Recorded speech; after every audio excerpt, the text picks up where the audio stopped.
Hello, my name is Carson Cook. Today I'm here with Jaylen Wells on the Sucking of the Dream podcast. Just how you doing today, Jaylen? I'm doing good. How about you?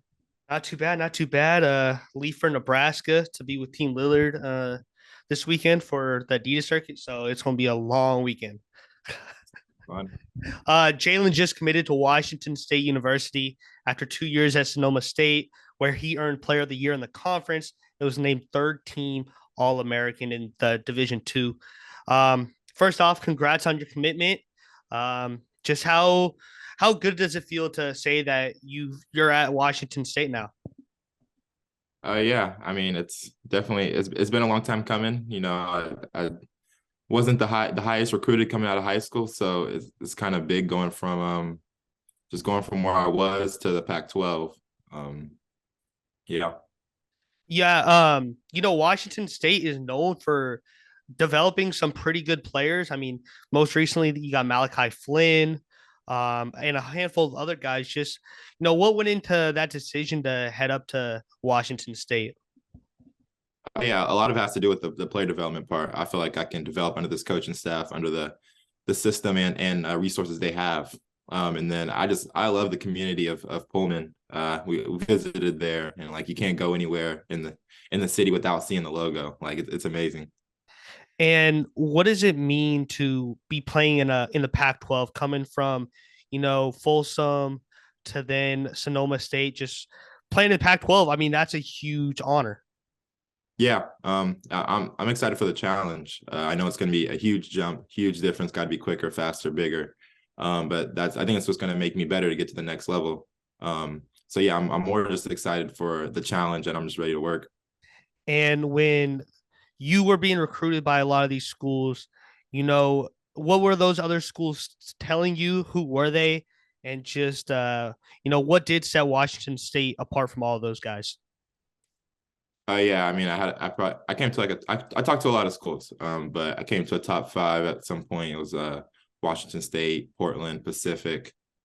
Um, I'm blanking, but yeah, I fell in love with the coaching staff. Coach Wayne Hunter, he's from Sacramento too, so he's local. He's from where I'm from. And it just seemed like a great community. Especially going to Pullman and visiting Pullman kind of really sold me. And how long after your visit did it take you to decide that you were going there?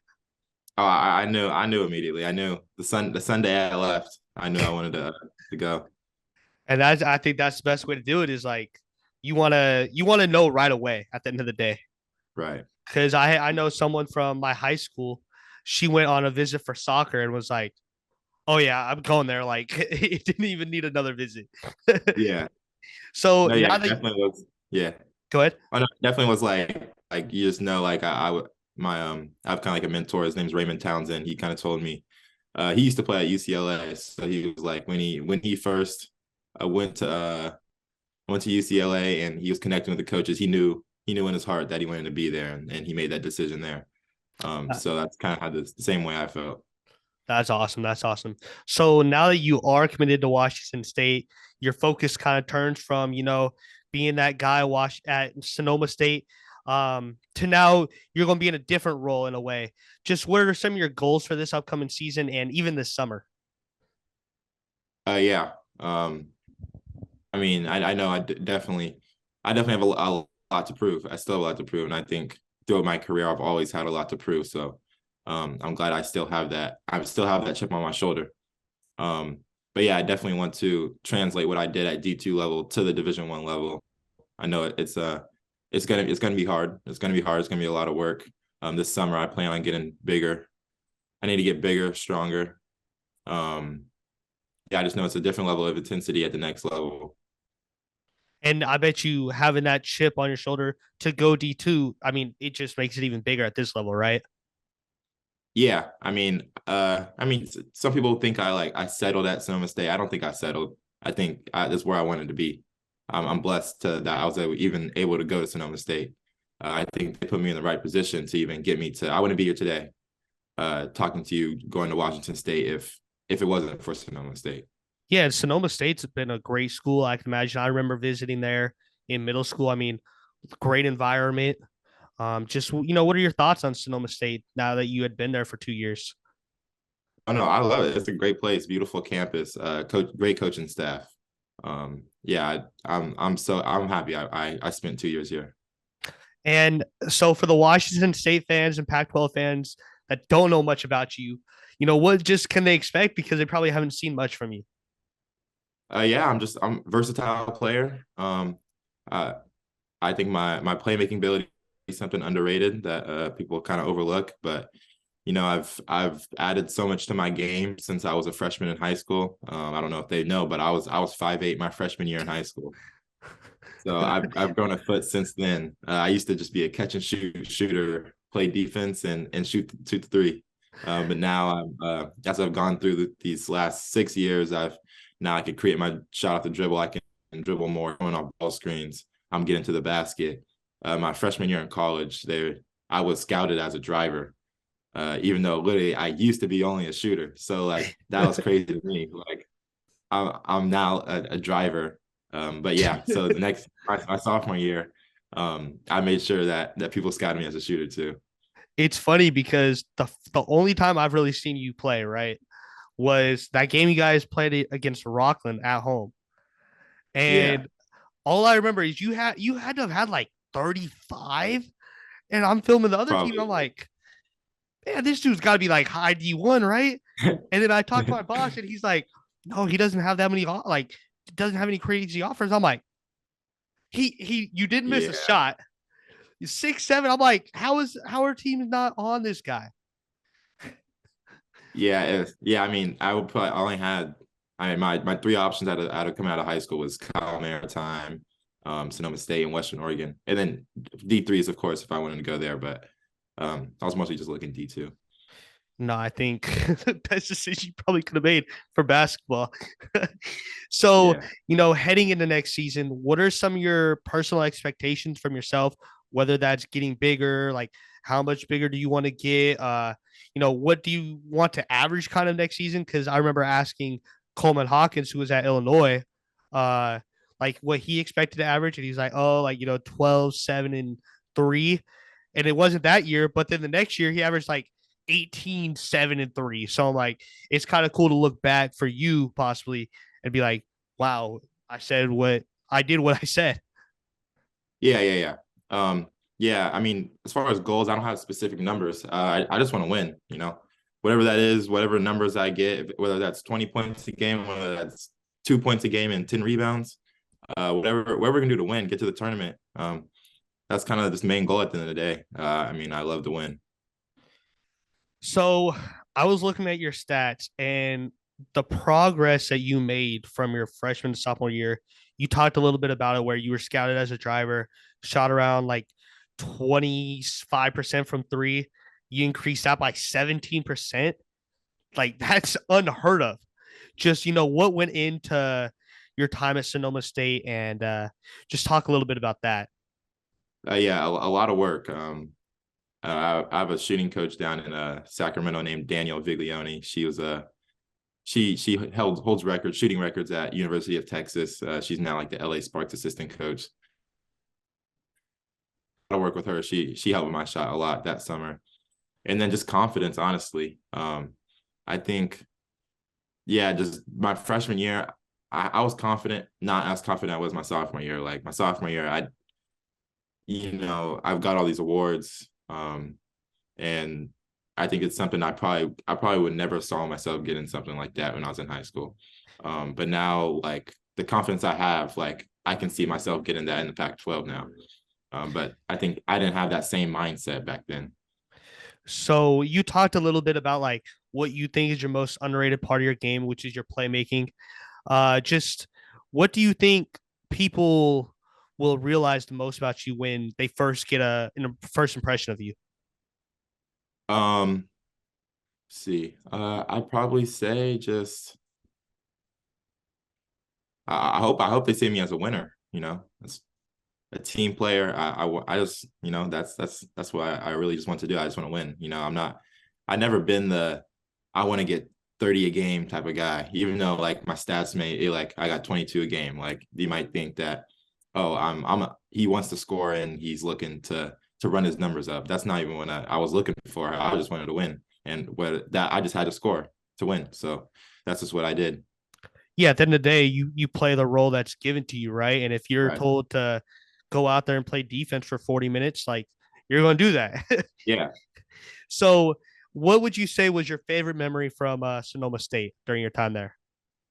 Um, I'd say making the conference tournament. It was a big thing since we went my freshman year. We went 3-25. So going from 3-25 to go into the conference tournament, winning the first round. We ended up losing to San Bernardino, which they were in the Final Four for D2. So yeah, tough team. But yeah, that was a big thing for the program and for myself. Just because I think freshman year I put up some good numbers, but you putting up good numbers and not winning. So I wanted to win and not put up good numbers. And for a long time, I feel like there was a stigma with going D3, going D2, going to JUCO. And that's kind of completely gone away now that we've seen like what the transfer portal can do for players. I know San Diego State played Baylor Shireman, who was at Creighton, who was a D2, who I think won D2 Player of the Year. And then the team of Charleston had like 8 guys who were D2. Just what advice would you give for any high school kids who are kind of in your same situation just a couple years ago? Yeah, definitely don't look down upon the D2, D3, and AIs. If you can play, they're gonna find you. See, my goal going to Sonoma State was never I'm gonna go here 2 years and I'm gonna leave. It just happens that I think there's a better opportunity for me out there. But I mean, I had a 4-year plan. I wanted to be there at Sonoma State for 4 years. I think it was best for my career. So yeah, I definitely don't look down upon those. They're gonna find you. And then just having that chip on your shoulder makes you a better player, anyways. Not always being the guy that's at the top. Sometimes going from the bottom to the top, you'll be better than that guy that's at the top when it's all settled. Yeah, and I think the experience you get out of it is so different than the next person will at the D2 Right. level, but it's all about growing, right? Right. And now this is kind of the fun part. I just have a couple things to ask you. So I talked to your old AAU coach, right? I'm like, Right. oh, like there are any stories I should bring up? And Brandon said that he beat you 1-on-1 your sophomore This year is of high not school. true. This is not true. This is not true. I don't. We never played 1-on-one. This is not true. Okay, so you're saying Brandon's lying. He is lying. He is definitely lying. He sounded pretty truthful with it. Yeah, I don't think he can make a full game of ones. um, the other funny thing that, well, not funny at the time, right? But that he brought up was he was talking to a lot of D2 coaches for you, like other AAU coaches uh do. But he said a lot of the D2 coaches he reached out to said he wouldn't even be able to play at that level. Right. Yeah. Yeah. Um, I don't hold any grudges, but my freshman year and this year, playing against them, I definitely had a little chip on my shoulder, going against those coaches that said I couldn't play there. So obviously you're going to be humble about it, but like, if you were to be able to have a conversation with these coaches now, just how would that conversation go and what would you say? Because I mean, that's gotta obviously that adds a chip on your shoulder, but at the time it probably hurt more than it helped. Yeah, I mean, I'm not the type of guy to bash them, but yeah, I mean, it feels good, be able to prove myself. That's kind of the biggest thing, just being able to prove myself and show that I'm able to play at that level and then dominate that level. Yeah, it was funny because this season, being with SCSU all season, I got to see a lot more of the college experience than most like fans would ever because Yeah, as a cameraman, like I was a part of the team, not a part of the media side. So right. I was able to go to the practices, go into the film sessions, and that's something like, I mean, only a handful of people get to experience. And I remember after a game, I won't say what team it was, but Darion Trammell, Yeah, And his story is absolutely insane. Like going post grad, then going JUCO, then going to Seattle U. And one of the assistants was like, "Hey, just so you know, this team we're playing next, their coach said you wouldn't be able to hoop at this level. Like they said, this isn't the whack." Yeah. And then like obviously that adds a certain motivation, right, as a player. Yeah, for sure. I mean, that's kind of one of the things that made me fall in love with Washington State. The coach loves those underdogs. They call themselves the Wheat Full underdogs. I love that. So coming to an end, this podcast is called Stuck in a Dream. And the fun thing I like to ask every guest is like, if you could play with any player ever, who would your dream teammate be? Whether that's NBA, college, high school, dead, alive, like whoever that person is. Dwayne Wade. It's my favorite player. I want to play with Dwayne Wade. Yeah. It's kind of where Okay. I got my mid range game from. And I mean, you average a handful of blocks, like in steals. Yeah, That two yeah, way. So yeah. I I like just yeah. go ahead. Nah, that's all. Nah, D Wade, now the owner of the Utah Jazz, great player, great player. It's funny because whenever I ask like older players that, who do you think they say? They probably say like Jordan, Kobe. Everyone, Bobby Jackson said Jordan, Chuck Hayes said Jordan. It's just funny, and then all the younger people like usually say like LeBron, Steph. Yeah, One other thing is, I'm assuming you're a Kings fan. that's my second favorite team. I'm a Miami fan first. Okay, So, so give me your take on your guys' series over there, and then a little bit about the Kings Warriors. I think Miami got them. I mean, especially with Giannis out, but I just think Miami never really gets rolled over, So they always fight. And then Kings, I I said before the series, before they're up to 0 that they're gonna take this one.